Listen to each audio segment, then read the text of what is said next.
Now we shall prove P series test, which is very important test. So we have, what is P series test? So an infinite series of positive terms sigma 1 upon n to the power p. If p greater than 1, then given series is convergent, and if p less or equal to 1, then given series is divergent. Okay, so we shall prove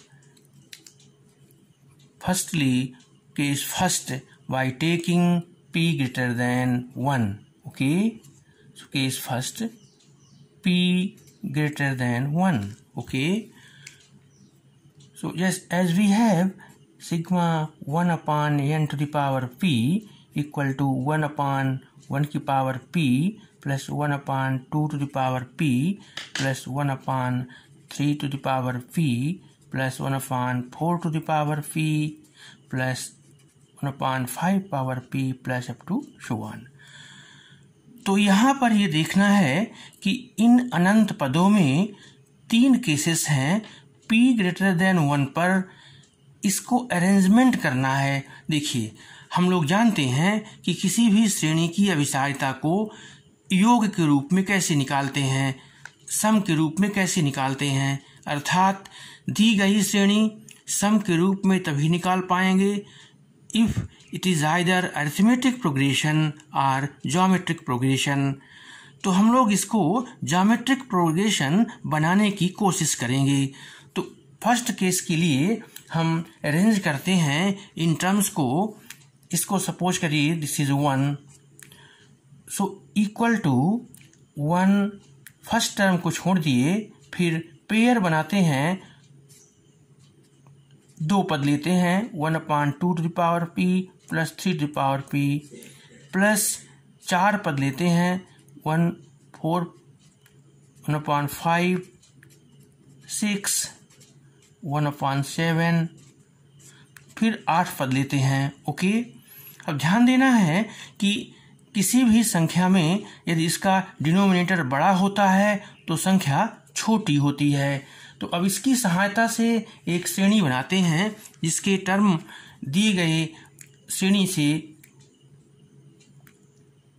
बड़े होंगे, अर्थात यदि पहला पद तो ऐसे ही है 1 upon 1 to the power p nothing but 1 plus, यहाँ दोनों में पहला पद 2 to the power p है तो यहाँ पर लिख दिए 3 के स्थान पर 2, अर्थात इसका डिनोमिनेटर छोटा हो गया, ये संख्या बड़ी हो गई। ओके, ऐसे ही इन 4 पदों में पहला पद जो है वही सब में कर देते हैं तो ये सभी डिनोमिनेटर छोटे हो जाएंगे, ये पूरी संख्या बड़ी हो जाएगी।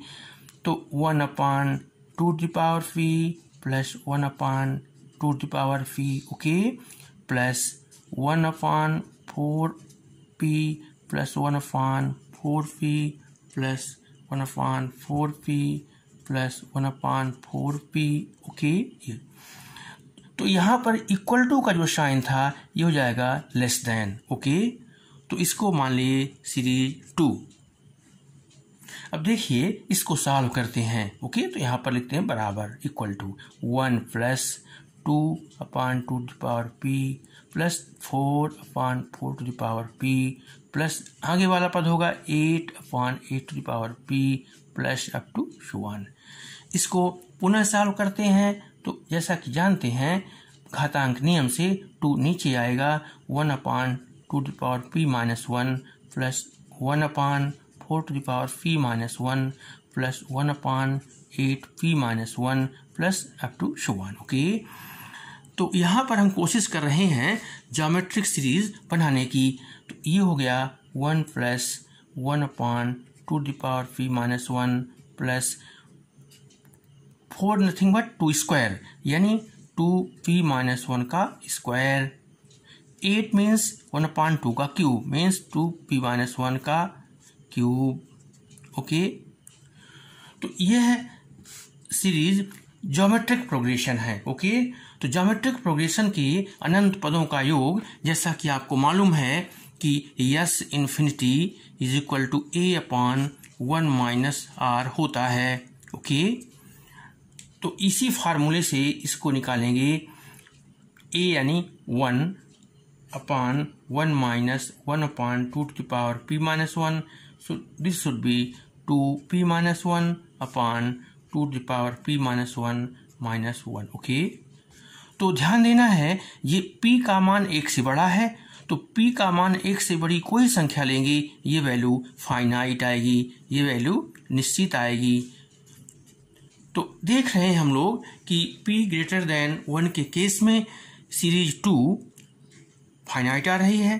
तो जैसा कि हम जानते हैं कि यदि पदों के रूप में लिया जाए, योग के रूप में लिया जाए, उसका मान निश्चित हो यदि n टेंड्स टू इन्फिनिटी पर। अब चूंकि यहाँ ज्योमेट्रिक प्रोग्रेशन है, ज्योमेट्रिक प्रोग्रेशन में अनंत पदों का फार्मूला मालूम है अथवा n पदों का निकाल करके लिमिट लेते हैं, दोनों एक ही चीज हैं। तो इसका मान परिमित आ रहा है, अर्थात श्रेणी 2 कन्वर्जेंट होगी। Okay, therefore series 2 is convergent.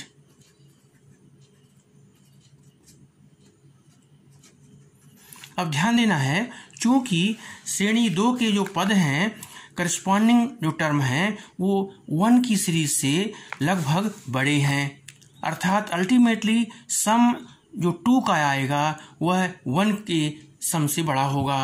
यह बड़ा होते हुए भी कन्वर्जेंट है, अतः 1 भी कन्वर्जेंट होगा।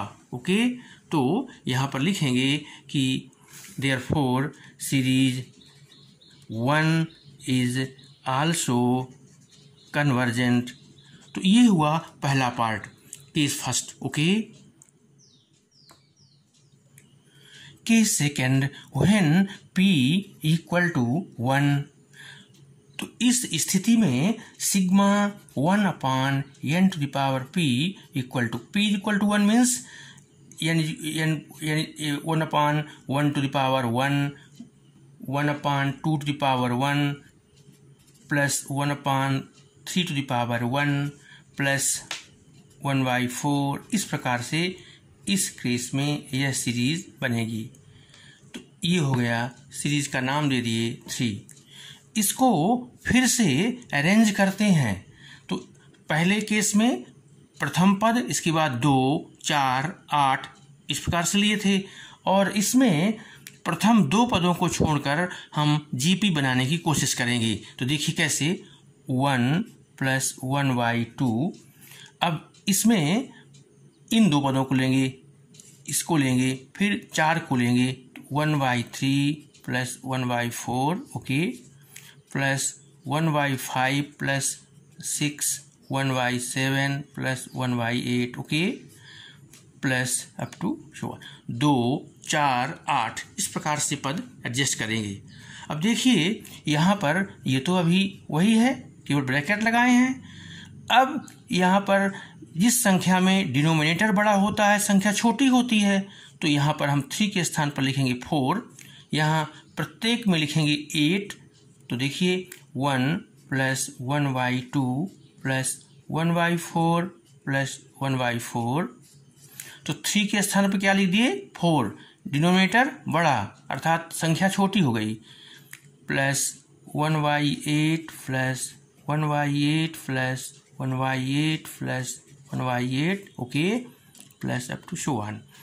तो ये संख्या छोटी हुई, अर्थात ये सीरीज 3 सीरीज बड़ी हो जाएगी, ग्रेटर देन लिख दिए। अब हम इस पूरी सीरीज को सॉल्व करने जा रहे हैं। ओके, तो देखिए कैसे सॉल्व करते हैं। Equal to 1 plus 1/2 2/4 plus 4/8 plus 8/16 up to 1 equal to 1 plus 1/2 plus 1/2 plus 1/2 plus. Okay, तो यहाँ ये ध्यान देना है कि यह ज्योमेट्रिक सीरीज मिल गई। देखिए कैसे, 1 प्लस 1/2, यहाँ पर प्रथम पद यदि 1/2 है, कॉमन रेशियो 1 है, तो अनंत पदों का योग होता है S infinity equal to a upon 1 minus r। Okay, so a means 1/2 upon 1 minus 1, 0। तो anything upon 0 infinity, so this should be infinity. अर्थात इन्फिनिटी मीन्स यह श्रेणी डाइवर्जेंट होगी। तो लिखेंगे therefore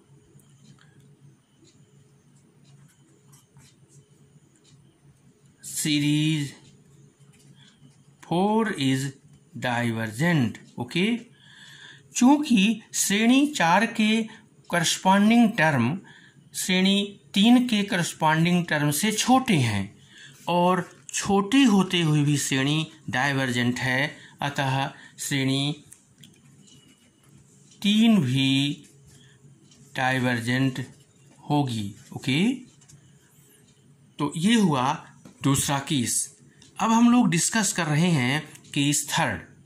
case third means when p less than 1। Okay, तो ये बहुत ही आसान है। सिग्मा 1/p में यदि p 1 से छोटा है तो सपोज कर लेते हैं लेट p इक्वल टू 1/2। तो यहाँ पर 1/n⁻p में हो जाएगा 1 प्लस 1/2 की power half plus 1/3 to the power half plus 1/4 to the power half up to so on. इसका नाम दे दिए 5। ओके, अब यहाँ ये ध्यान देना है कि सीरीज 5 को देखते हैं, सीरीज 3 को देखते हैं। सीरीज 3 अभी हम लोग ज्ञात कर लिए कि ये डाइवर्जेंट है।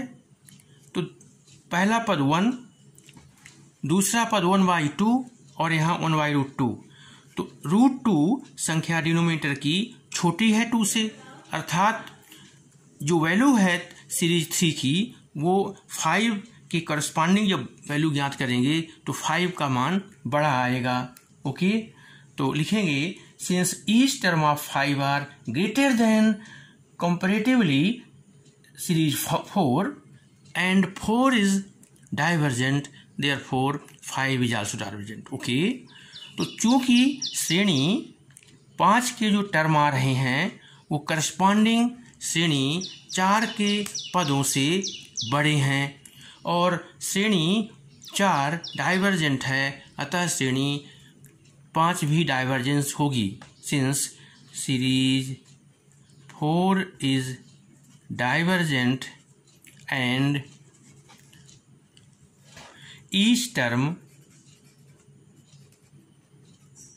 of 5 corresponding to terms of series 4 are greater. Since series 4 is divergent, hence series 5 is also divergent. Okay, so this is the complete proof of P series test. Okay, in all the cases we have proved. Okay.